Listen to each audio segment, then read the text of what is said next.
ओम शांति। तो आज जिस मुरली का हम रिवीजन करने वाले हैं उस मुरली की डेट है 25 जनवरी 1980। ठीक है। और इस मुरली में बाबा ने बहुत सारी बातें कही है। मुरली का टाइटल है सबसे पहले बिंदु का बिंदु से मिलन, अर्थात बिंदु ज्ञान सिंधु परमात्मा का बिंदु आत्मा से मिलन। ठीक है। तो एक बिंदु कौन है? शिव बाबा जो ज्ञान सिंधु परमात्मा है, और दूसरा बिंदु कौन हूँ मैं? आत्मा।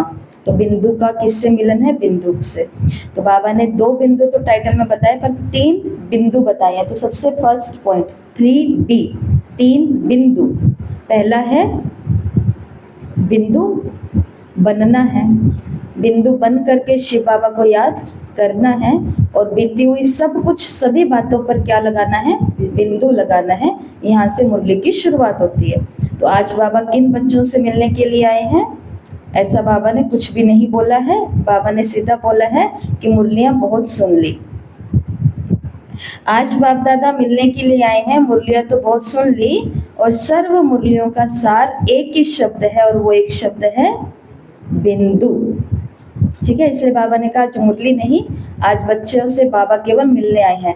लेकिन ऐसा हो सकता है कि बाबा ज्ञान का सागर मिलने के लिए आए, मतलब कहीं डॉक्टर कहीं जाए और कहीं मैं सिर्फ मिलने आया हूँ, और उस डॉक्टर से हम अपना कुछ नाड़ी नस ना दिखवाएं, अपनी आंखें चेक ना करवाएं, अपना थोड़ा यहाँ दर्द और यहाँ दर्द और यहाँ तकलीफ है ये ना पूछे। ऐसा हो सकता है? ना डॉक्टर रह सकता है बताए बिना।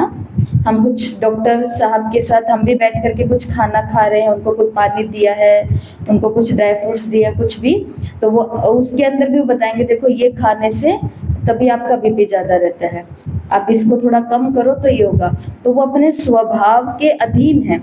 इसी प्रकार से शिव बाबा सागर है ज्ञान का। वो जब कहते हैं कि आज केवल बच्चों से मिलने आए हैं, मुरली सुनाने नहीं है, इसका सिर्फ एक ही मतलब है कि बाबा बच्चों के लिए कोई बहुत बड़ा लक्ष्य नहीं लेके आए हैं। बस मिलते मिलते जैसे बच्चों को देखेंगे वैसा वैसा कुछ कह देंगे, क्योंकि बाबा का स्वभाव है कुछ पढ़ाना, सिखाना, मार्गदर्शन करना, क्योंकि वो गति सदगति दाता है। तो मुरली के अंदर वो गति की पॉइंट भी बताता है और सदगति की पॉइंट बताता है, सत्युग में अच्छा पद प्राप्त करने की। तो बाबा ने ऐसा ही कहा कि मुरली तो बहुत सुनी, आज बाबा बच्चों से मिलने आए हैं, और सभी मुरलियों का सार एक ही शब्द है, और वो है बिंदु। तो बिंदु बनना है, बिंदु को याद करना है, और जो कुछ बीता उसको बिंदु लगाना है। ठीक है। तो ये सभी ने अनुभव किया है ना, ये अति सूक्ष्म और अति शक्तिशाली अनुभव है, जिससे आप सभी सूक्ष्म फरिश्ता बन मास्टर सर्वशक्तिवान बन पाठ बजाते हो। सार तो सहज है ना या मुश्किल है? तो बाबा ने कहा इजी है ना, बिंदु बनना है, बिंदु को याद करना है, और बीती बीती बातों पर बिंदु लगाना है। बातें तो सबके होती हैं, पर बिंदु लगाएंगे तो हम अपने अंदर सुधार कर सकेंगे, और सामने वाले को भी अपना समझ करके हम आगे अपने कार्य कर सकेंगे। ऐसा। ठीक है। ये पहला पॉइंट हो गया। आगे बाबा ने कहा कि हर एक बच्चा ऐसा दिव्य दर्पण हो जिस दर्पण में हर मनुष्य आत्मा को अपने तीनों काल दिखाई दे। तो हर बच्चे को क्या बनना है? दिव्य दर्पण। बच्चों को क्या बनना है? दिव्य दर्पण, जिसके अंदर सभी को क्या दिखाई दे? अपने तीनों काल दिखाई दे। त्रिकालदर्शी दर्पण बनना है। तो 3 काल कौन से दिखाई दे? कि क्या थे, क्या बन रहे हैं, और क्या बनने वाले हैं। कोई भी आत्मा हमारे सामने आए तो दर्पण से क्या था, अभी क्या हूँ, और भविष्य में क्या मिलना है, ये तीनों काल स्पष्ट दिखाई दे, ताकि इस स्पष्ट साक्षात्कार से वो आत्माएं बाबा पर आकर्षित हो जाए वर्षा लेने के लिए। ठीक है। तो बाबा ने कहा तो जब जानेंगे अर्थात अनुभव करेंगे व देखेंगे कि अनेक जन्मों की प्यास व अनेक जन्मों की आशाएं मुक्ति में जाने की, स्वर्ग में जाने की अभी पूर्ण होने वाली है, तो सहज ही आकर्षित होते जाएंगे। जब हमें कोई देखेगा और हमें देख करके उसको हमसे ये वाइब्रेशन आएंगे कि यही है जिनसे मेरे जन्मों की प्यास या अनेक जन्मों की आशाएं पूरी होंगी, तो वो हमसे ज़्यादा दूर नहीं रह पाएंगे, कोई ना कोई कांटेक्ट के माध्यम से वो हमारे नज़दीक जरूर रहेंगे। ठीक है। ये दूसरी बात बाबा ने कही। फिर बाबा ने 2 प्रकार की आत्माएं देखी। एक वो आत्माएं है जो भक्ति में प्रेम में लीन रहती है और दूसरी वो आत्माएं हैं जो ज्योति में लीन होना चाहती हैं। एक है जो भक्ति में प्रेम में लीन रहना चाहती है और दूसरी है जो इधर भी नहीं, ना ज्ञान ना भक्ति कुछ नहीं, वो सिर्फ ज्योति में लीन, जिसको क्या बोलते हैं, मोक्ष बोलते हैं ना। तो हाँ, बाबा ने कहा दो प्रकार की आत्माएं हैं, भक्त आत्माएं प्रेम में लीन होना चाहती है और कोई आत्माएं हैं जो ज्योति में लीन होना चाहती है, लीन दोनों ही होना चाहती है। तो ऐसी आत्माओं को सेकंड में बाप का परिचय, बाप की महिमा और प्राप्ति सुनाए, संबंध की लवलीन अवस्था का अनुभव कराओ। लवलीन होंगे तो सहज ही लीन होने के राज को भी समझ जाएंगे। तो बाबा ने कहा ये जो भक्ति में प्रेम में लीन होने की बात है या ज्योति के अंदर लीन होने की बात है, वो समझ जाएंगे जब हम उनको ये बताएंगे कि भगवान के प्यार में लीन कैसे हुआ जाता है। तो उनके अंदर से एक ख्याल ही निकल जाएगा कि ज्योति ज्योत समाया। कभी कभी जिंदगी के अंदर ऐसा कभी हुआ कि आपने भी कभी सोचा होगा कि हमें भी बस भगवान आपके अंदर ही समा लो, जन्म मरण के चक्कर से छुड़ा करके। ऐसा कभी तो जिंदगी में एक बार ही सोचा ही होगा, सोचा था ना, कई बार ही सोचा कि इधर आना ही नहीं है, बस भगवान के अंदर ही, भगवान के पास ही रुक जाए। ऐसा होता है ना, ऐसा सोचा है ना। तो ये कब तक हम सोच पाए, अब हम सोच पाते हैं ये बात?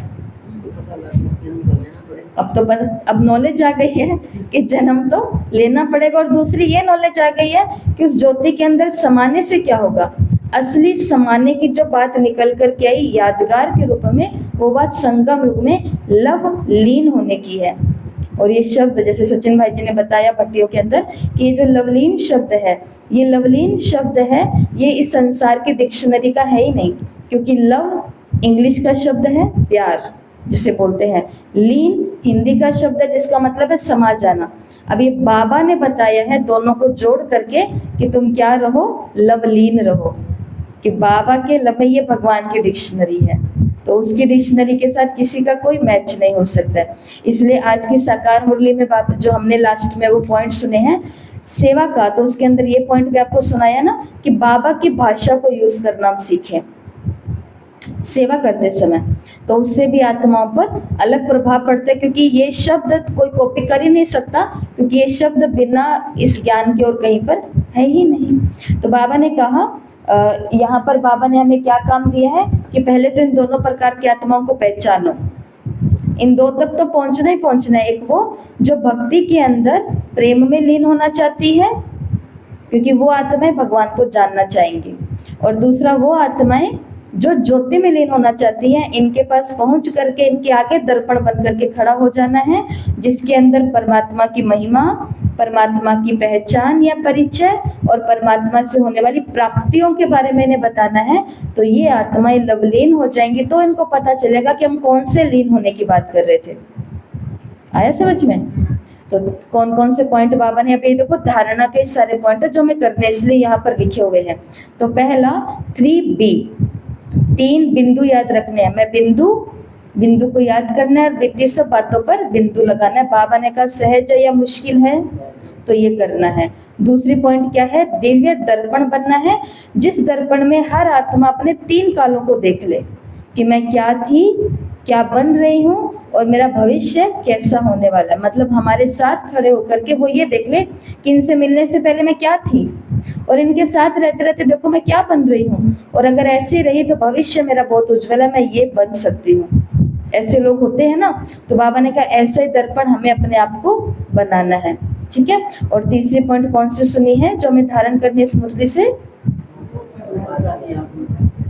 2 प्रकार की आत्माएं। तो इन 2 प्रकार की आत्माओं तक लवलीन का मतलब पहुंचाना है, तो फिर ये आत्माएं समझ जाएंगी कि कौन सा लीन है। ठीक है।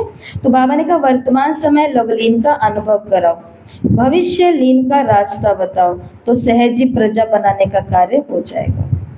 आए समझ में? बाबा ने कहा ऐसे होंगी सेवाएं। सीधा जैसे हंसी की बातें बता रही हूँ, फील नहीं करना कि सीधा ये एक माता की बात से नाम नहीं लूंगी, पर सभी को पता ही है थोड़े दिन पहले की बात है, पिकनिक की बात है, तो पता चल जाएगा किसकी बात हो रही है। परंतु ये बातें हम सभी से होती है ऐसी गलतियाँ। ठीक है, इसलिए उनकी बात को हाईलाइट कर रही हूँ। जैसे कि हम पिकनिक में गए तो वहाँ पर एक माता ने, जैसे कि ड्रेस की बात हो रही थी, तो उन्होंने बोला ना कि मैं तो सबको ऐसा ही बोलती हूँ कि हमारे ऐसे कपड़े अलाउड नहीं हैं। तो मैंने उनको बोला मैंने उनको बोला कि ये बातें बाहर वालों को नहीं बतानी है कि वहाँ पर हम ऐसे कपड़े नहीं पहनते, हमें ऐसे कपड़े पहनने के लिए मना किया जाता है या ऐसे कपड़े पहनने के लिए कहा जाता है, ये खाने के लिए मना किया जाता है खाने। अगर हम पहले ही ये बातें बता देंगे तो कौन आएगा इधर? बाबा ने मुरली में कहा ना, अगर पहले ही अमृत वेले का बम फोड़ दोगे। एक होता है अमृत वेले का केवल नॉलेज देना। कई ऐसी आत्माएं बहुत मिलती हैं जो बहुत ज़्यादा परेशान है कि आप बस हमें कुछ बता दो, और जब उनको बोलते हैं कि देखो आप अगर आप अमृत वेला करोगे ना सीरियसली 3 महीने, तो आपकी ये समस्या भी होते हुए भी आपको लगेगी कि है ही नहीं, कुछ नहीं, इधर इधर से जा रही है, कुछ फर्क नहीं डाल रही है जीवन के ऊपर। तो ऐसी आत्माएं बहुत जल्दी उसको स्वीकार कर लेती है क्योंकि वो फंसी हुई आत्मा है, उसको रास्ता चाहिए, कोई ना कोई दे दिया। लेकिन किसी आत्मा के पास हम पहुंचे हैं और बिना उसके पूछे, बिना उसकी जिज्ञासा के हम उसके ऊपर मर्यादा के बड़े बड़े बम्ब छोड़ने लग गए, थोपने लग गए या कुछ करने लग गए, तो वो बातें तो गलत हो जाती है ना। इसलिए किसके लिए होती है? जो रेगुलर स्टूडेंट है वो समझेंगे कि इन बातों से फायदा क्या है और ना अपनाने से नुकसान क्या है। ठीक है, तो ये आज बाबा ने सेवा की पॉइंट बताई है कि सेवा अगर करना चाहते हो तो उन आत्माओं तक सबसे पहले परमात्मा की पहचान, परमात्मा की महिमा, बाबा ये है, बाबा ये है, और परमात्मा से होने वाली प्राप्तियों के बारे में बताओ। और इसके अंदर सबसे ज़्यादा काम आएगा आपके खुद के जीवन के अनुभव कि देखो मैं आपके सामने हूँ। किसी को भी ज्ञान सुनाना है तो सुनाने का तरीका है कि देखो बहन मैं आपके सामने हूँ। एक माता दूसरी माता को ज्ञान सुना रही है कि देखो जी मैं आपके सामने हूँ। मेडिटेशन करने से पहले मैं क्या थी? मैं बीमार थी, लेकिन जब से मैं बाबा को प्यार से याद करने लगी, खाना बनाते समय भगवान की प्यार की याद डालने लगी, पवित्रता डालने लगी, शक्तियाँ डालने लगी, मेरा रिजल्ट आपके सामने है कि मेरे को उतनी तकलीफ नहीं है, छोटी मोटी तो देखो दुनिया के हिसाब से चलेगी। ऐसे करते करते उस आत्मा को जब अनुभव सुनाते हैं तो वो प्रेम का अनुभव कहाँ जाता है? सीधा अंदर जाता है। फिर वो आत्मा अगला स्टेप अपने आप उठाती है और कहती है हमें भी ऐसा सीखना है तो हमें भी लेकर के चलो। आई समझ में कहानी? तो बाबा ने भी आज मुरली में सेवा का यही होमवर्क दिया है, सेवा का यही प्लान दिया है, यही युक्ति दी है कि उन आत्माओं तक लवलीन बाबा की ये अभ्यास को लेकर के जाओ। ठीक है जी, तो ऐसा दर्पण अपने आप को बनाओ जो हर समय की रिजल्ट की चित्र खींचे कि समर्थ रहे या व्यर्थ में गए। तो पुरुषार्थ के हर प्रकार का चित्र खींचो। तो ये तो हुई दूसरों की बात लवलीन वाली। अब ये हमारी बात है कि मैं चाहे ज्ञान सुना रही हूँ, मैं चाहे योग कर और करा रही हूँ, मैं चाहे कर्मणा सेवा, मनसा सेवा, ये सेवा, कोई भी सेवा कर रही हूँ या किसी को करने की प्रेरणा दे रही हूँ, इनमें से कुछ भी हो रहा है तो उस समय अपना चित्र खींचते जाओ। और चित्र कैसा खींचने? 2 ही प्रकार के चित्र खींचने हैं, एक है समर्थ चित्र, एक है व्यर्थ चित्र। समर्थ चित्र का मतलब है कि हम कौन हैं? मास्टर सर्वशक्तिमान या फिर दिल तख्त नशीब। ठीक है, दोनों में से ये पॉइंट याद रखो। और व्यर्थ पोज का मतलब है, पोज होते हैं ना, जैसे कहेंगे चलो भाई इनकी तरफ कैमरा करो तो पोज कैसे हो जाएगा? जैसे हो ऐसे होगा, ऑटोमेटिक ऐसे हो जाएगा ना। और आंखें खुल भी जाएंगी, स्माइल भी करने लग जाएंगे क्योंकि अब समय आ गया पोज देने का। ऐसे बाबा ने कहा अभी कर नहीं रहे कैमरा, आप सच में सही हो गए। फोटो तो निकल रहा है, फोटो तो निकल रहा है ना, आंखें भी खुल गई है। रोते हुए की सही है। तो बाबा ने भी हर प्रकार, हर समय का हर प्रकार का चित्र हमें खींचने के लिए कहा। तो समर्थ चित्र होता है मैं मास्टर सर्वशक्तिमान हूँ, ज्ञान सुनते समय भी, सुनाते समय भी, योग करते समय, कराते समय, सेवा के समय भी, किसी के प्रभाव में नहीं आ रही हूँ, किसी के लगाव से कोई काम नहीं कर रही हूँ। बहुत बारी किसी को ऐसा लग सकता है कि मैं माताओं को खुश करने के लिए चलो भाई इनको कुछ करवाऊँ, तो यहाँ पर वो अच्छी बात है कि कुछ करवाया, लेकिन किसके लिए करवाया? उन्हों को खुश करने के लिए, ताकि इनको खुश खुश रखूंगी तो ये मेरा सहयोग ज़्यादा करेंगे। और माताएं अगर सोचें या जिज्ञासु अगर सोचें कि हमें दीदी के अनुसार इसलिए चलना है क्योंकि ये खुश रहेगी तो हमको भी शांति से जीने देगी, खुश रहने देगी, है ना। तो काम अच्छा कर रहे हैं लेकिन पीछे भाव तो लगाव वाला, झुकाव वाला, तनाव वाला ही है ना। ऐसा है या नहीं होता? लेकिन भाव का ही तो रिजल्ट है। कल की संडे की सुबह की मुरली में बाबा ने कहा भाव, भावना, स्वभाव और चौथा क्या था?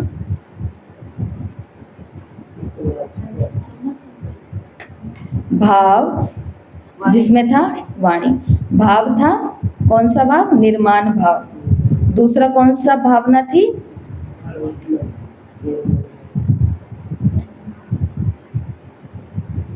निमित्त। निमित्त भाव होना चाहिए कि मैं निमित्त हूँ, इस भाव से कोई भी काम करो। किसी को खुश करने के लिए उसलिए नहीं, मैं निमित्त हूँ इसलिए मुझे करना है। और दूसरा भावना कैसे होनी चाहिए? निर्माण, कि मैं करूंगी क्योंकि ये मेरा कर्तव्य है, लेकिन बदले में मुझे मान ही लो कि नहीं मिलेगा, ऐसा मान करके चलेंगे तो ज्यादा अच्छा रहेगा। और तीसरा है निर्मल वाणी। निर्मल वाणी के अंदर निर्मल स्वभाव भी कहा बाबा ने और निर्मल वाणी भी कही। ये चार बातें बाबा ने करी ना। तो जैसे इन चारों को चेक करो कि क्या सर्वशक्तिमान की स्टेज पर रहे, दिल तख्त की स्टेज पर रहे, या स्टेज ऊपर नीचे। ये है समर्थ पोज, स्माइल करते हुए। और व्यर्थ पोज कौन सा है? युद्ध, कि हर समय युद्ध के मैदान में खड़े और अपने हाथ में क्या है? युद्ध के शस्त्र हैं। बताओ, युद्ध के मैदान में खड़ा होता है वो हमेशा कैसे करता है? कभी इधर से ऐसे, कभी इधर से ऐसे, कभी इधर से ऐसे, कभी इधर से बच रहा है, कभी इधर से बच रहा है। और जो दिल तख्त नशीन होगा, तख्त पर बैठा है, वो कैसे होगा? ऐसे, एकदम निश्चिंत, ऊंचा, स्वमान, खुशी, फकूर, नशा, कि मैं सबसे ऊंचा बैठा हूँ, ऐसा। तो बाबा ने कहा कि अपने हर समय के हर प्रकार का पोज देखो कि इस समय मैं मास्टर सर्वशक्तिवान या दिल तख्त नशीन होकर के काम कर रही हूँ, कि किसी के प्रभाव, झुकाव, लगाव में कर रही हूँ, या फिर ये दूसरे वाला, ये जो युद्ध वाला सीन है, इसको देखो कि जिसको बाबा ने मुरली में बोला कि मजबूरी से तो नहीं। एक होता है मौज से करना और एक होता है मजबूरी से करना। करना तो पड़ेगा, माताएं कहती घर का काम है, करना तो पड़ेगा। अब जब करना पड़ेगा तो फिर कैसे कर लें? खुशी खुशी से करेंगे तो भाग्य बनेगा, और नहीं तो फिर धक्के मार के तो करना ही पड़ेगा, पर करना तो पड़ेगा ही। तो त्याग तो करना ही है हमें, तो क्यों ना बाबा के आगे त्याग हम खुशी खुशी से करें। कुर्बानी तो देनी ही है। आगे बाबा ने मुरली में बात करी है दिल तख्त की और युद्ध स्थल की, अंतर है। तो ये दो चार अंतर है, ध्यान से सुना। कि जो तख्त नशीन होते हैं वो हमेशा सफलता मूर्त होते हैं, और जो युद्ध स्थल में खड़े होते हैं वो हमेशा मेहनत मूर्त होते हैं। वो सफलता मूर्त होते हैं और वो मेहनत मूर्त होते हैं। छोटी छोटी बात में मेहनत करते रहते हैं। और दिल तख्त नशीन होते हैं वो याद स्वरूप होते हैं, वो फरियाद स्वरूप होते हैं। वो हमेशा याद के रूप में रहते हैं और वो हमेशा मांगने के रूप में रहते हैं। बाबा ये कर दो, बाबा ये कर दो, बाबा ये कर दो। ठीक है, वो अपना स्वरूप भी देखते रहेंगे और दूसरों को भी तीनों काल का दर्शन कराएंगे। कौन? जो तख्त नशीन होते हैं। तो उनके पास दर्पण होता है, वो खुद के भी तीनों कालों को देख रहे हैं और दूसरों को भी तीनों कालों को दिखा रहे हैं। तख्त नशीन आत्मा होगी। ठीक है, तो हो गया ये क्लियर अभी तक? अभी तक सारे पॉइंट हो रहे हैं ना पक्के? पूछेंगे लास्ट में बिना कॉपी किताब के। फिर बाबा ने विदेशियों को और गुजरात वालों को देखा कि दोनों के अंदर ये समानता है कि दोनों को ही डांस पसंद है, कि रूहानी प्यार ने इन्हें प्रभु का बनाया। अब देखो हम इंडियंस ने क्या त्यागा है, क्या त्यागा है? कपड़े भी हमारे वैसे हैं शालीन, उनके कपड़े पता है ना कैसे होते, खाना हमारा कैसा है, उनका खाना कैसा होता, कल्चर रीति रिवाज हमारे कैसे हैं और उनके रीति रिवाज कल्चर कैसा है।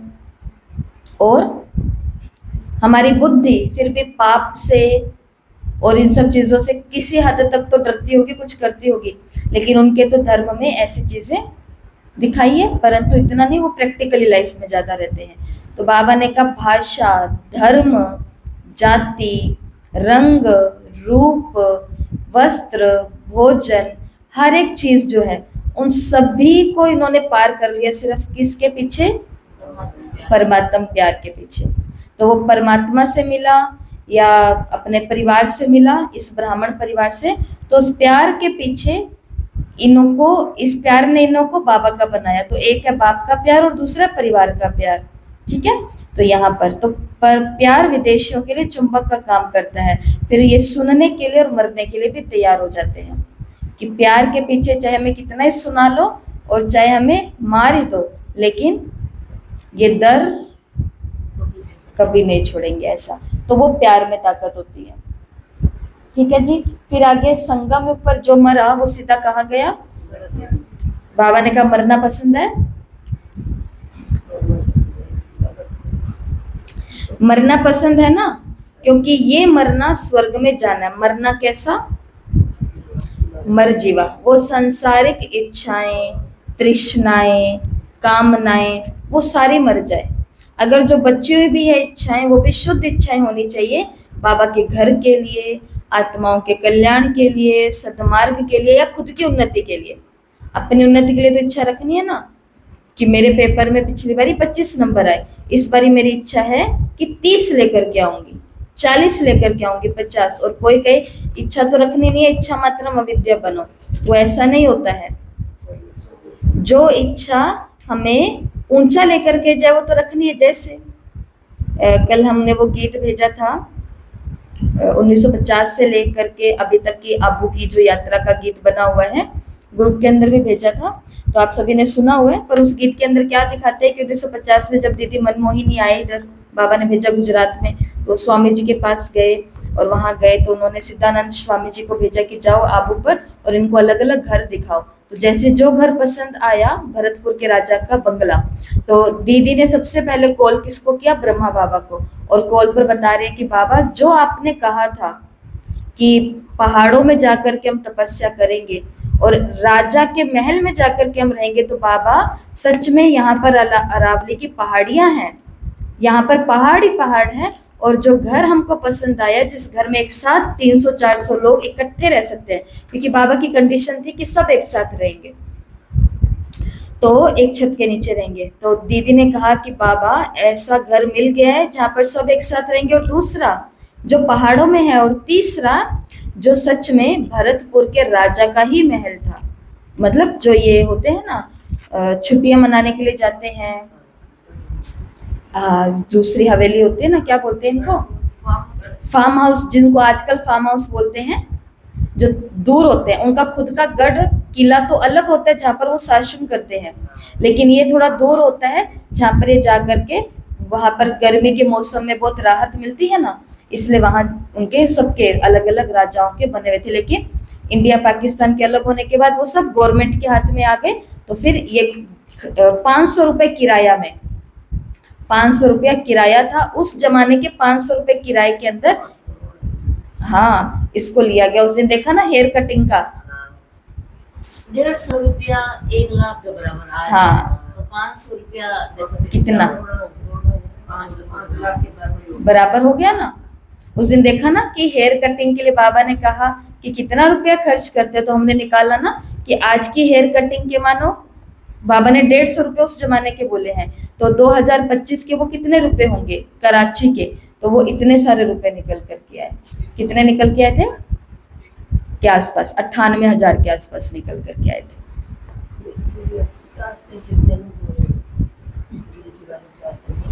जो कि अब नहीं चलते।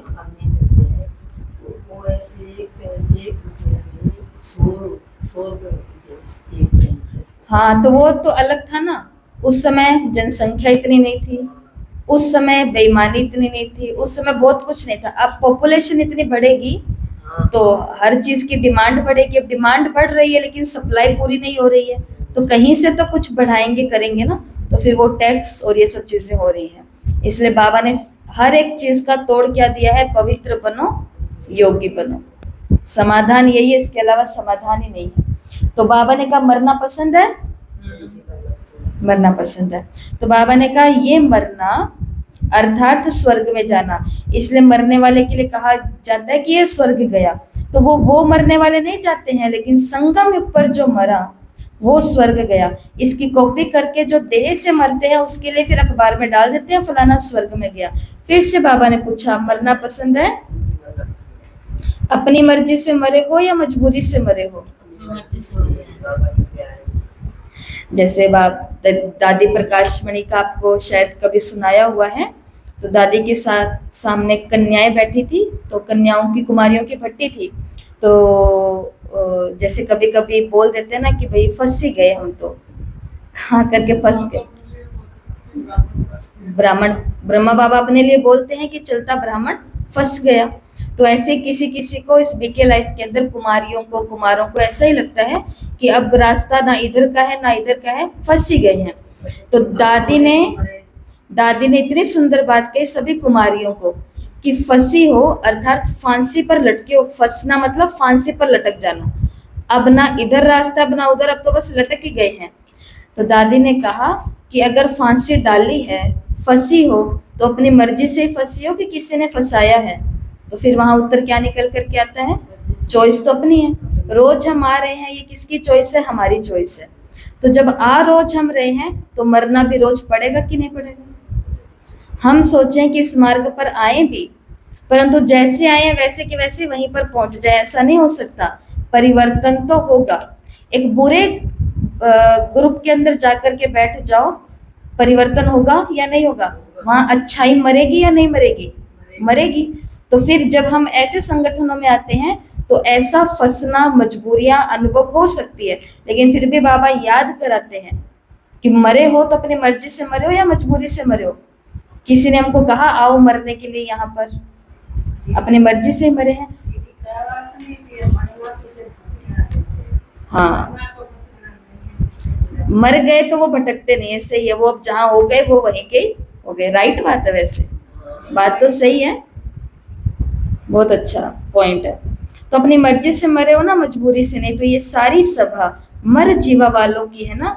कहाँ सांस रुका हुआ तो नहीं है पुरानी दुनिया में, अटका तो नहीं हुआ कहीं सांस कि एक बार ये हो जाए, एक बार ये हो जाए, एक बार ये हो जाए। बाबा ने कहा मर चुके हो। और जो वास्तव में मर गया है, जैसे हमारी दादियां और बड़ी दीदियां जो आज भी हैं, कितने सेवा केंद्रों की दीदियां तो दिख भी नहीं रही है, कहीं पर भी नहीं है, कुछ भी नहीं है, लेकिन उन्होंने अपना जीवन विश्व कल्याण के लिए और बाबा के इस प्यार के लिए अर्पण कर दिया है। बिना अर्पण के इतने सारे काम कैसे हो सकते हैं, जबकि दुनिया में इतने सारे टेम्पटेशन है। टेम्पटेशन का मतलब क्या होता है? सुना है मुरली में शब्द? क्या होता है टेम्पटेशन का मतलब? लुभाव। जो चीज लुभा जाती है, लुभावपना जिसको बोलते हैं ना, तो इतने सारे टेम्पटेशन है जो हमको लुभा सकते हैं। उस इतने सारे टेम्पटेशन के अंदर कि क्यों ये मरने और मराने की बातें हो रही है, मर जीवा बनने की बातें हो रही है, इच्छाओं को, संसारिक को त्यागने की बातें हो रही है, क्योंकि इससे ऊपर की कोई चीज मिल चुकी है। सुना ना उस दिन की अव्यक्त मुरली में, होमवर्क किया होगा सभी ने। एक बहन का बहुत अच्छा मैसेज आया, वो कहती दीदी कब से होमवर्क करने के लिए बैठी, उन्होंने बार बार ट्राई भी किया परंतु मैं बिजी थी तो उनका ले नहीं पाई मैसेज। तो उन्होंने इतना अच्छा बात पूछी कि दीदी आपने प्राप्तियां लिखने के लिए कह दी कि भाई प्राप्त क्या क्या हुआ बाप का बन करके, दिया था ना एक दिन होमवर्क, और छोड़ा क्या क्या है वो लिखो। वो कहती मिला तो इतना कुछ है, वो तो मैं बहुत लिख दूंगी, आपने पॉइंट बोले उससे भी ज्यादा, लेकिन कब से नोटबुक लेकर के बैठी हूँ, पर ये नहीं समझ आ रहा कि छोड़ा क्या है, क्योंकि बचपन से ज्ञान में चले हैं। तो लहसुन प्याज घर के अंदर बंदी था, शादी करके ससुराल में आए, थोड़ा बहुत खाया, खाने से मेरी तबीयत खराब रहने लगी, फिर युगल है वो भी ज्ञान में आ गया, तो लहसुन प्याज बिल्कुल ही बंद। तो वास्तव में मैंने तो लहसुन प्याज भी नहीं छोड़ा, क्योंकि घर ऐसे ज्ञान के घर में जन्म हुआ जहाँ लहसुन प्याज चलता ही नहीं था। फिर आगे युगल भी बाबा के बन गए, तो धारणाएं भी उसके अंदर भी कोई मेहनत नहीं करनी पड़ी, सेंटर के अंदर भी कोई मेहनत नहीं करनी पड़ी, तो मैंने तो कुछ भी नहीं त्यागा। तो अब ये सोचने का विषय है कि हमने छोड़ा कुछ भी नहीं है, इस मार्ग में तो हमें मिला ही मिला है, तो भी हमको कभी कभी ये मार्ग कैसा लगने लग जाए, अगर मुश्किल लगने लग जाए, मेहनत वाला लगने लग जाए, युद्ध की भूमि लगने लग जाए, तो इसके अंदर कमी पूरी की पूरी किसकी है? दोष तो पूरा अपना है। त्यागा मैंने कुछ नहीं, और इतनी प्राप्तियां होने के बाद भी मेरा युद्ध ही चल रहा है अभी तक। योग लग रहा है नहीं लग रहा, बातें रोज की आ रही हैं, रोज की जा रही हैं, रोज बातों में फंस रहे हैं, रोज निकल रहे हैं। ये क्या खेल हम कर रहे हैं? इसलिए तो बाबा ने आज की साकार मूल्य में बोला काले के ऊपर और काले बन जाते हैं यहाँ आकर के, वो ऐसे बनते हैं क्योंकि दिया हमने कुछ नहीं, केवल लिया ही लिया, और उसके अंदर भी अपने आप को कंफ्यूज करके बैठ गए। तो बाबा ने आज ये प्रश्न क्लियर पूछा है कि कहीं पर सांस अटकी हुई तो नहीं है, चाहे वो ब्रह्मा कुमारियां हैं, चाहे ब्रह्मा कुमार हैं, चाहे माताएं हैं, चाहे अदर कुमार हैं। तो अपनी चेकिंग करना कि हमारी सांसें एक में लग चुकी है, कहीं अटकी तो नहीं है, क्योंकि हम तो मुर्दे हैं। तो यहाँ पर ऐसे ऐसे बाबा ने बोला। आप लोगों की क्रिश्चियन फिलोसफी में भी मुर्दों में आकर के जान डालते हैं, तो पहले मुर्दे बने फिर जान पड़ गई, नया जन्म हो गया, तो इस मरने में मजा है, डर नहीं है। तो क्रिश्चियनिटी के अंदर ऐसे बताते हैं ना, 3 दिन तक क्राइस्ट वहां पर रहे बॉडी, फिर बाद में 3 दिन के बाद के अंदर फिर से उनके अंदर जान आ गई, वो अपने सभी शिष्यों से मिल करके गए। सुनी हुई ये कहानी, सबसे मिल करके गए। वहां पर ही तो क्राइस्ट से पीटर ने कहा था ना कि आप ज्यादा प्यार किसको किसको करते हो, आप मुझे प्यार करते हो? तो क्राइस्ट ने बोला हाँ करता हूँ। फिर पूछा आप मुझे प्यार करते हो? करता हूँ। तीसरी बारी फिर पूछा आप मुझे प्यार करते हो? भाई अपना इष्ट अपने सामने खड़ा होगा तो ये पूछेंगे ना, बाबा आप मुझसे, सोचो ब्रह्मा बाबा हमारे सामने, तो हम ये पूछेंगे ना, बाबा आप मेरे को प्यार करते हो, मतलब मैं अच्छी तो लग रही हूँ ना आपको, ये पूछेंगे। लेकिन अगला गलती क्या हुई पीटर से, यहाँ तक तो ठीक था, 3 बारी पूछा मुझसे प्यार करते हो, मुझसे प्यार करते हो, मुझसे प्यार करते हो, हाँ हाँ हाँ। अगला प्रश्न उसने क्या पूछ लिया, उन बाकी के शिष्यों में से एक की तरफ इशारा करते हुए बोला, जिसके प्रति उसको थोड़ी सी ईर्ष्या हो सकती होगी, कि आप उससे भी उतना ही प्यार करते हो जितना मुझसे प्यार करते हो। तो क्राइस्ट का अगला शब्द क्या था, यीशु का, माइंड योर ओन बिजनेस, तुम अपने काम से काम रखो, उससे कितना प्यार करता हूं उससे तुम्हारा कोई लेना देना नहीं है। हम कभी कभी अपने बड़ों के लिए प्रश्न छोड़ देते हैं ना, कि आप मेरी बात ज्यादा सुनते हो, मेरी सुनते हो, मेरी सुनते हो, हाँ जी हाँ जी हाँ जी, उसकी भी आप सुनते हो, उसकी भी आप सुनते हो। तो माइंड योर ओन बिजनेस, अपने काम से काम रखो। आपको प्यार मिल रहा है, आपको पढ़ाई मिल रही है, आपको शिक्षाएं मिल रही है, आपको अटेंशन मिल रहा है, भोग मिल रहा है, मधुबन की टिकट मिल रही है, सब कुछ मिल रहा है, तो अपने काम से काम रखो। दूसरे में हमारा क्या जाता है, वो कहाँ जाता है, वो क्यों जाता है, वो क्या लेता है, वो क्या देता है। तो माइंड ये मरने के बाद जब वापस आया ना, तब ये ज्ञान हुआ। अच्छी शिक्षा है ना। तो मरे हुए लोग तो ऐसे ही होते हैं, ठीक है जी, ये हो गया। तो मरते हुए हंसते हैं, वंडर है।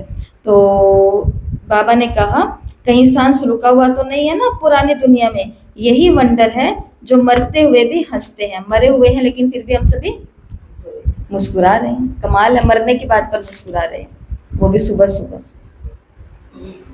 आगे दादी जी से बाबा ने बात की है, तो ये मुरली आपने पढ़ी है, जिसमें बाबा ने दादी को देखते हुए सबको इमर्ज करते हुए कहा कि एडवांस पार्टी की जो आत्माएं हैं वो क्या कर रही हैं।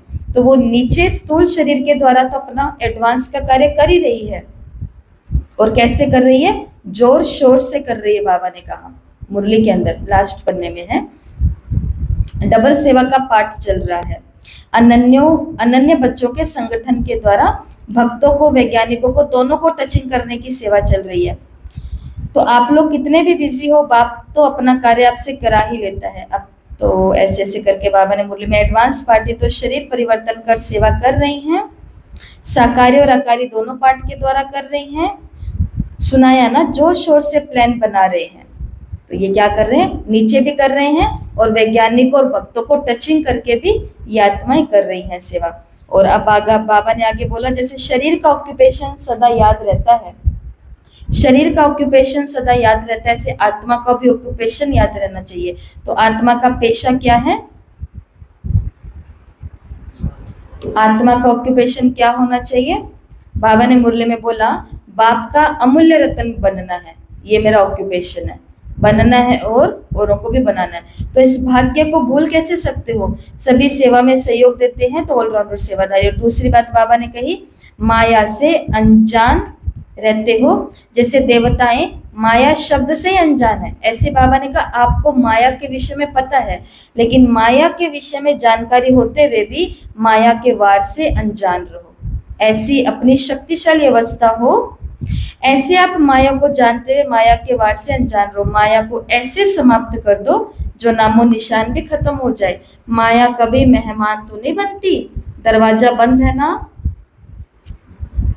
अगर किला मजबूत है तो दुश्मन आ नहीं सकता, ठीक है।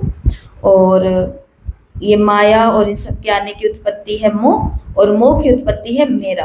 तो जब मेरा ही नहीं है तो मोह कहाँ से आया, तो फिर माया का सामना भी नहीं होगा, ठीक है। तो यहाँ पर ये मुरली पूरी होती है। तो मुरली को एक बार रिवाइज करते हैं। 3B, बिंदु बनना है, बिंदु को याद करना और हर बीती बात पर बिंदु लगाना है। अगली पॉइंट है दिव्य दर्पण बनना है, त्रिकालदर्शी, माना क्या थे, क्या बन रहे हैं और भविष्य में क्या बनने वाले हैं। हमारे संपर्क में आने वाली हर आत्मा के लिए हम ऐसा दिव्य दर्पण होने चाहिए, जादुई दर्पण। और फिर अगला है 2 प्रकार की आत्माएं बाबा ने कही। यहाँ तक लवलीन बात पहुंचानी है कि एक आत्माएं वो जो भक्ति के अंदर प्रेम में लीन होना चाहती हैं। देखिए ना ऐसे लोग आपने जो कहते हैं, जैसे हम भी कभी कभी कहते हैं बाबा मैं तो बस आपकी याद में रहना चाहती हूँ, तो ऐसे भक्त बोलते हैं हम अपने इष्ट के प्यार में बस लीन ही रहना चाहते हैं। और दूसरे हैं जो ज्योति में लीन होना चाहते हैं। तो बाबा ने कहा इनको लवलीन का अर्थ समझाओ। लवलीन का अर्थ बाबा ने क्या बताया, भगवान की पहचान, भगवान की महिमा और बाप से होने वाली प्राप्तियां बताओ। तो फिर ये आत्माएं क्या हो जाएंगी, लवलीन हो जाएंगी। तो ये अर्थ समझ जाएंगी। और पुरुषार्थ के हर प्रकार से अपना चित्र खींचना है तो 2 प्रकार की पोज होती है। एक पोज है समर्थ पोज, एक पोज है व्यर्थ पोज। तो समर्थ पोज कौन सी की हर कर्म करते हुए देखो मास्टर सर्वशक्तिवान और दिल तख्त नशीन होकर के ये काम कर रही हूँ, या फिर युद्ध के स्थल में खड़े होकर करना ही पड़ेगा, अमृत वेले उठना पड़ेगा, बाबा की याद में ये करना पड़ेगा, सेवा करनी पड़ेगी, ये निकालना पड़ेगा, वो देना पड़ेगा। हर समय क्या करते रहते हैं, होमवर्क करना पड़ेगा, युद्ध चल रही है। तो फिर उसको दिल तख्त नशीन बोलेंगे।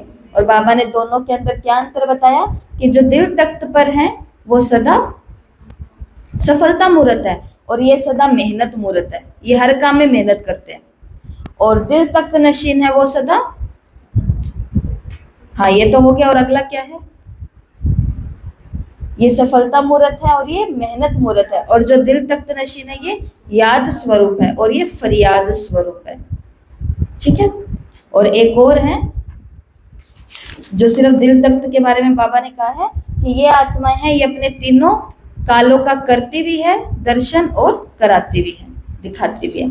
ठीक है। अगली पॉइंट क्या है, प्यार विदेशियों के लिए चुंबक है। ये दोनों पॉइंट आ गए हैं यहाँ पे कि डबल फॉरेनर्स और इनको गुजरात वालों को डांस और प्यार ये खींच करके लाया है। और विदेशियों के लिए बाबा ने कहा कि रूहानी प्यार इनके लिए चुंबक है। तो प्यार बाबा का और प्यार परिवार का, पहले तो परिवार ही मिलता है ना, बाबा तो बाद में समझ आता है। तो पहले प्यार हमें आकर्षित करता है। ठीक है। फिर बाबा ने आगे मरने की बात करी है कि सभी मरे हुए हैं ना, मर जीवा है ना, कहीं पर सांस सटकी हुई तो नहीं है ना, ऐसा बाबा ने पूछा। और जो यहाँ मरेगा वही स्वर्ग में जाएगा, इसके लिए यहाँ पर मरना भी सीखना है, मुर्दा। और आगे तो मरते हुए भी हंस रहे हैं हम, तो ये भी एक वंडर है। आगे ऐसा हमने पॉइंट निकाले हैं कि शरीर का ऑक्यूपेशन हमें सदा याद रहता है, तो आत्मा का भी ऑक्यूपेशन याद रहना चाहिए। और आत्मा का ऑक्यूपेशन क्या होना चाहिए कि मुझे बाबा का अमूल्य रत्न बनना है।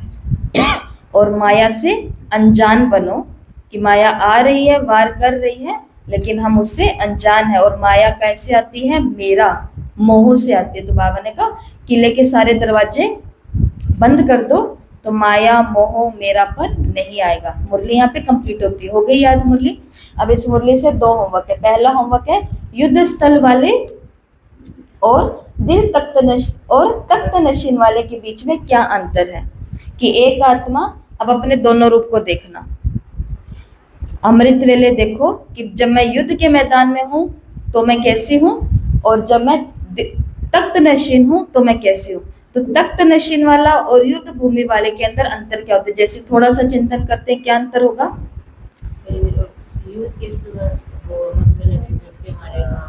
वो झुटके लेगा, वो झूलेगा, तो ये एक अंतर है। ठीक है। और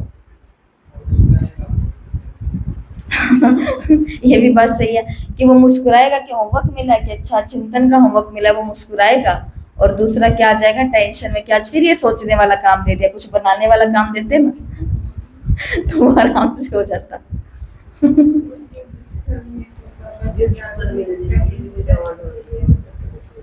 तख्त नशीन पे तो बस आराम से बैठ गए, युद्ध स्थल में तो यहाँ से भी पेन होगा, यहाँ भी होगा, घूमना पड़ेगा और कितने सारे सामान उठाने पड़ेंगे।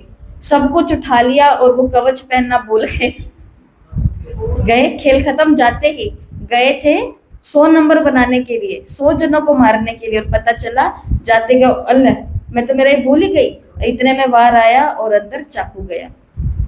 तो युद्ध स्थल पर सब कुछ चाहिए अपने को, कितना सारा चाहिए।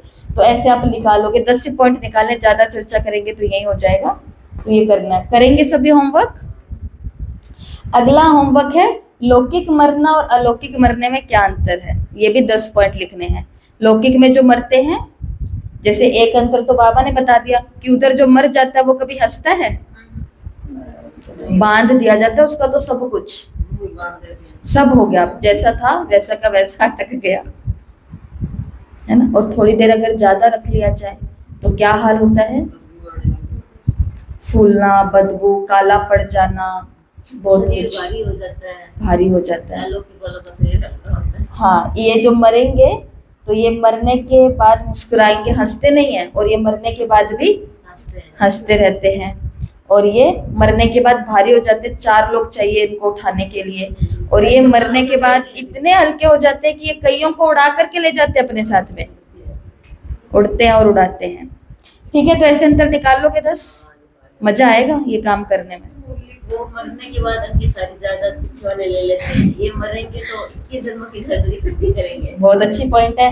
ये मरेंगे, बस इधर मरे और इधर सीधी आंख कान वालों के ऊपर है, इधर वाले तो यही छोड़ के चले जाएंगे, वो अपने साथ लेके जाएंगे भरपूर। ठीक है, तो ऐसा अंतर आप लिखना। तो आज की हम एक्टिविटी करते हैं। एक तो बाबा ने यहाँ पर डांस बहुत पसंद है इनको, तो हम भी आज डांस करेंगे गरबा। ठीक है, तो गीत चलेगा पीछे, तो गुजराती गरबा डांडिया ऐसे लिख करके निकाल दो, या फिर बाबा का भी डांस है गरबा डांस, वो निकाल दो। और दूसरा, अभी हम एक योग करेंगे, वैसे जिस क्लास को हम फॉलो कर रहे हैं मधुबन की भट्टियों को, तो वहां पर तो एकदम सच्ची काम करवाया गया। यहाँ पर एक्टिविटी कराई गई कि एक भाई को बोल दिया गया कि आप यहाँ सबके बीच में लेट जाओ, और उनके ऊपर सफेद शॉल, सफेद चुन्नी, सफेद चादर बिछा दिया गया। और बाकी सभी क्लास के भाई बहनें जो वहां बैठे हैं मधुबन के, उन सभी को चारों ओर बिठा दिया, शोक सभा, कि अब जो लोग बैठे हैं उन वो आपके बारे में क्या क्या बातें कर रहे हैं, ये मरा हुआ व्यक्ति सुन रहा है। तो ये वहां पर तो कराया, ये हम यहाँ नहीं करा सकते, क्योंकि आज अगर किसी को पूरे दिन में कुछ हो गया तो घर वाले इधर आ जाएंगे, ये तुम्हारी दीदी ने आज मरवाया ना, तभी ये मर गए हमारे, सुबह सुबह क्या करवाया ये। तो यहाँ पर रिस्क ज्यादा है बहनों को, ऐसे काम करती है, ऐसे कहेंगे कि सीधा ही उठवा ही दिया, ऐसा क्या इनको एक्टिंग करवाई। तो इसलिए हम ये नहीं करेंगे, क्योंकि ये सुन करके अभी इतने पक्के भी नहीं है कि घर गृहस्थ में रहने वाले कि इस चीज को कर सके। जो समर्पित होते हैं वो तो ये चीजें कर लेते हैं मजे मजे के अंदर, उनको ज्यादा फर्क नहीं पड़ता है, इंजॉयमेंट हो जाती है। लेकिन हर कोई के लिए करना ये चीज आसान नहीं होती है। इसके लिए हम ये करेंगे नहीं, पर हाँ हम 1 मिनट आंखें बंद करके उस दृश्य को जरूर देखेंगे। कौन से दृश्य को, कि हमारी डेड बॉडी पड़ी, क्योंकि ये जीवन की सच्चाई है। वैसे ये इसमें डरने और घबराने की कोई बात नहीं है, ये हमारे जीवन की वास्तविकता है। ये हमारे साथ भी होगा और हमारे साथ रहने वालों के साथ भी होगा। हमारे साथ होता है वहां तक तो हमें कोई फर्क नहीं पड़ता, लेकिन जैसे हमारे नियर डियर को कुछ होता है तो उतने में हमको सब कुछ हो जाता है, मतलब बहुत कुछ हो जाता है। तो इसलिए अभी हम एक दृश्य देखेंगे। दृश्य किस लिए देखेंगे, कि जिस समाज के लिए मैं खुद को कितना ऊपर नीचे कर लेती हूँ, जिन लगाव, झुकाव, प्रभाव, मोह के लिए मैं खुद को कितना ज्ञान योग सेवाओं से दूर करके रखती हूँ। आखिर में ये 10 लोग बैठ करके मेरे लिए क्या बोल रहे होंगे, वो केवल सुनने की कोशिश करो।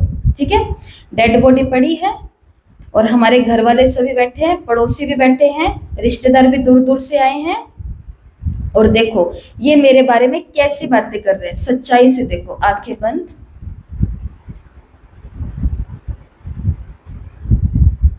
देखो अपनी ही सभा को।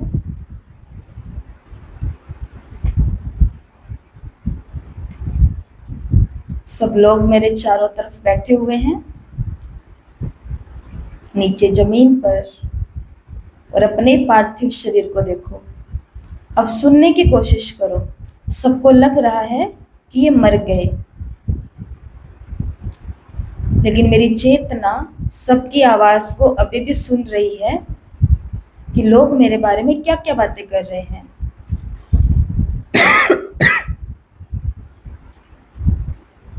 जिनको मैं पूरे जीवन अच्छा नहीं लगा, वो लोग भी इस सभा में बैठे और कह रहे हैं कि इंसान तो बहुत अच्छे थे।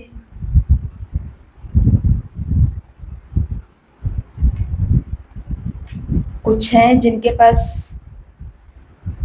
मेरी कुछ चीज़ें रह गई हैं, तो वो अंदर ही अंदर ये सोच के खुश हो रहे हैं कि चलो अच्छा है। कुछ हैं जो मेरे अपने हैं, देखो इसमें से कौन है जिसको सच में दर्द हो रहा है।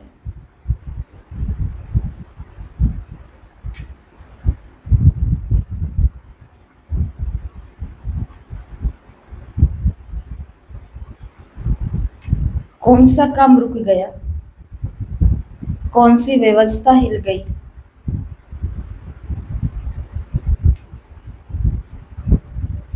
और कुछ तो ऐसे हैं जो आए हैं इस समय पर, लेकिन आपस में ही कुछ कुछ करने में बोलने में लगे हुए हैं। कोई शायद सोच रहा होगा कि जल्दी जल्दी इनका सारा कार्यक्रम हो, तो हमें भूख भी लग रही है। सब प्रकार के मनुष्य आंखें खोलें, ठीक है, दिखाई दिया सब कुछ। कोई है ऐसा जिसको अफसोस हो रहा है हमारे जाने का? ये है सच्चाई। वो थोड़ी देर के लिए करते हैं, उसमें भी जो सच में हमारा खून है ना, जैसे आपका हमारा, जो हमारे असली हैं, वो तो बेचारे कहाँ लगे हुए हैं। वो उस दुनिया को बिठाने में, पानी पिलाने में, उधर से पानी आएगा उधर से आएगा, उसको रुला रहे हैं, गंदा हाथ रख रहे हैं, ये कर रहे हैं वो कर रहे हैं, इसमें लगे हुए हैं वो तो। और आगे की भी तो सारी प्लानिंग अभी की अभी करनी है, कहाँ से वो आएगा, कहाँ से क्या आएगा, मैसेज भेज रहे हैं कितने जनों को। तो इसके लिए आज ये दृश्य देख लिया हमने। जिसने ये दृश्य, जैसे जो ब्रह्मा कुमारी अभी बनते हैं, उन्होंने एक बार ये देखा होता दृश्य, तब ये संकल्प जीवन में आता है कि मुझे ऐसा कदम उठा ही लेना चाहिए, क्योंकि आखिर मेरे साथ क्या जाना है, मेरी कमाई जानी है, ये सभा नहीं जानी है। अभी गरबा चला दो, चलो अब एकदम से शिफ्ट हो जाओ, मरे हुए लोग अब जी गए हैं और अब हम डांस करेंगे। यही तो है कला हमारी, यहाँ से यहाँ शिफ्ट होना। ठीक है, जल्दी जल्दी कुर्सी हटाओ, जल्दी जल्दी गोल घेरा बनाओ।